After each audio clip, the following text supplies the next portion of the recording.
Hello guys, welcome back to chill with Ravi Yadav. Please support చేయండి అబ్బా, like చేయండి, share చేయండి, సబ్స్క్రైబ్ చేసుకోండి. మీరు ఎంత సపోర్ట్ చేస్తే అంత నిర్భయంగా మాట్లాడే సత్తా నాకు వస్తుంది. అంత సపోర్ట్ నేను అంత గట్టిగా మాట్లాడగలుగుతాను నేను కూడా. ప్లీజ్ దయచేసి సబ్స్క్రైబ్ చేసుకోండి, లైక్ చేయండి, షేర్ చేయండి. నెక్స్ట్ పాయింట్ 2లోకి వెళ్తే ఈరోజు ఆడినటువంటి టాస్కుల్లో ది బెస్ట్ పర్ఫార్మెన్స్ల గురించే మాట్లాడుకుందాం. ఇంట్లో ఉండే చెత్త కామన్గా జరుగుతూనే ఉంటుంది. ఇంకా కిచెన్లకు గ్లాస్ గడగలేదని, పోపు వేయలేదని, ఇవన్నీ గుడ్డు పోయిందని, ఇవన్నీ వద్దు మనకు. సిన్స్ ది బెస్ట్ పర్ఫార్మర్ గురించి మాట్లాడుకుందాం. నెక్స్ట్ ఈరోజు జరిగినటువంటి టాస్క్లో ఆయిషా గారు ఒక్క గేమ్ ఓడిపోయినందుకే ఎందుకమ్మా మీకు అంతా? అఫ్కోర్స్ మీరు చాలా కష్టపడ్డారు, కాదనట్లేదు కదా. కానీ టప టప టప టప కొట్టుకోవడం, ఏడవడం, దాన్ని దగ్గర దగ్గర 30 నుంచి 40 మినిట్స్ దాన్ని ల్యాగ్ చేయడము, ఎంత ఇదేమ్మా. ఫస్ట్ గేమే కదా, ఎందుకండి మీకంతా చెప్పండి. దాన్నే చూసే వాళ్ళకి ఏంటంటే మా ఓవర్ చేస్తుంది రా నాయన.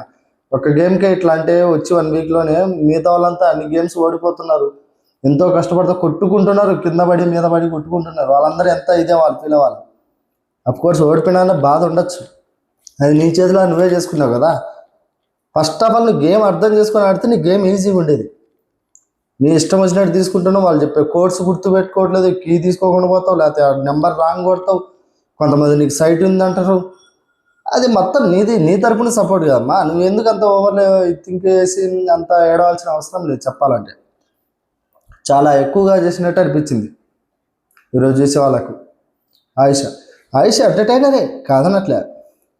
ఇది ఈరోజు జరిగిన వాటిలో మాది ఫస్ట్ టైం చూడడం ఈ కోణం. అట్లాంటివి వద్దు, ఓవర్ ల్యాపింగ్ వద్దు. నువ్వు బెస్ట్ గేమ్ లాగానే ఆడు. ఈ ఏడవడాలు ఒక్క గేమ్కి అంత. అవతల మాధురి గారు కూడా ఓడిపోయినందుకు కూడా పాపం ఆముడి ఫీల్ అవుతున్నా కూడా ఆముడి నీకు సపోర్ట్ చేస్తుంది కదా. అంత ఓవర్ చేయాల్సిన అవసరం లేదు చెప్పాలంటే. అఫ్కోర్స్ ఇది ఉపయోగించాలి. అవతల మన గౌరవబాయ్ తెలుగు రాకపోయినా కూడా మైండ్ గేమ్తో నిదానంగా ఆలోచించి మరీ చేశాడు, విన్ అయ్యారు. దేనికి ఆతురత పనికిరాదు, తుత్తర పనికిరాదు, అర్థమవుతుందా? అంతా ఉండకూడదు దేనికి కూడా. కొంచెం మెచ్యూరిటీ లెవెల్తో ఆలోచిస్తే నీకు ఈ గేమ్ అర్థమైపోద్ది ఆటోమేటిక్గా. ఊరికి ఏదో ఆడుతున్నామంటే ఆడుతున్నాము, ఏడవడాలు, గింజుకోవడాలు, ఇవన్నీ వద్దు బాబు, వద్దు. ఇవన్నీ చూసి అందరికి జనాలు కూడా ఇదే అయిపోతుంది. ఇవన్నీ వద్దు. గత ఒక గేమ్కి ఇంత ఓవర్ సీన్ చేయాల్సిన అవసరం లేదు చెప్పాలంటే. మీరు చాలా సీన్ చేయబోయారు. అందరూ కూడా మళ్ళీ అందరూ వచ్చి నేను ఓదార్చడాలు, కళ్ళు దొరచడాలు, దుద్దడాలు, ఇవన్నీ ఎందుకంటే